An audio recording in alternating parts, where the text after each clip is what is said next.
అసలు పెళ్లి సంబంధం అంటే ప్యాకేజీ, చివరికి పెళ్లి కూడా ప్యాకేజీయే. ప్యాకేజీ తప్ప ఇంకేం అడగవా? అమ్మాయి ప్రవర్తన ఏమిటి, అబ్బాయి ప్రవర్తన ఏమిటి, అది చదువు అంటే చదువు దేనికి, ఇక్కడ ఎంటెక్ బీటెక్ దేనికి, టెక్ ఎక్కించుకోవడానిక? ఇంట్లో ఒక్క పని చేయరా, అన్నీ బయట నుంచి తెప్పించుకోవడమా?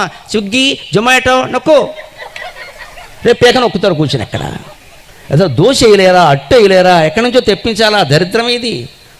ప్రతిదానికి నొక్కడమా? 20 minutesలో వచ్చేసింది. రేపు మృత్యువు కూడా అలాగే వస్తుందమ్మా.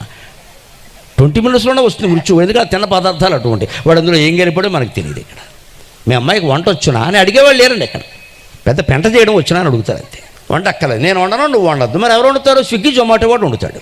వాళ్ళు ఏవో తెస్తారు, మనం ఇక్కడ తింటాం. ఇక్కడ అందుకని అంతా కల్తీ అయిపోయింది. అయిపోతుందమ్మా నీ బద్ధకం వల్ల అయింది.